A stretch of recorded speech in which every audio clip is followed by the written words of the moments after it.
কালকে গেছে জন্মাষ্টমী, আজকে মনসা পুজো, পরপর দুদিন পুজো। কালকে যেরকম করে আমি ঘরে পুজো দিয়েছিলাম, আজকেও কিন্তু আমি খুব সকাল সকাল উঠে সমস্ত কাজকর্ম সেরে স্নান করে এখানে পুজোর জোগাড় করে নিয়েছি।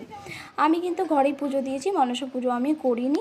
আমি ঘরের পুজো সেরে তারপরে এখানে চলে এসেছি। এখানে মানে এটা হচ্ছে আমার শ্বশুরের ভিটে, এটা হচ্ছে আমার শ্বশুরের জায়গা। এই যে এই জায়গাটা দেখতে পাচ্ছ, এটা আমাদের জায়গা।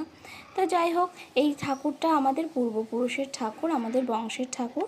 আমাদের যখন বিয়ে হয়েছিল তখন কিন্তু এইখানেই কালী পুজো করে তারপর আমাদের বিয়ে হয়েছিল। এটাই আমাদের নিয়ম, যারই বিয়ে হোক না কেন আমাদের বংশে আগে কালী পুজো করতে হয়, তারপরেই বিয়ে করতে পারে সে।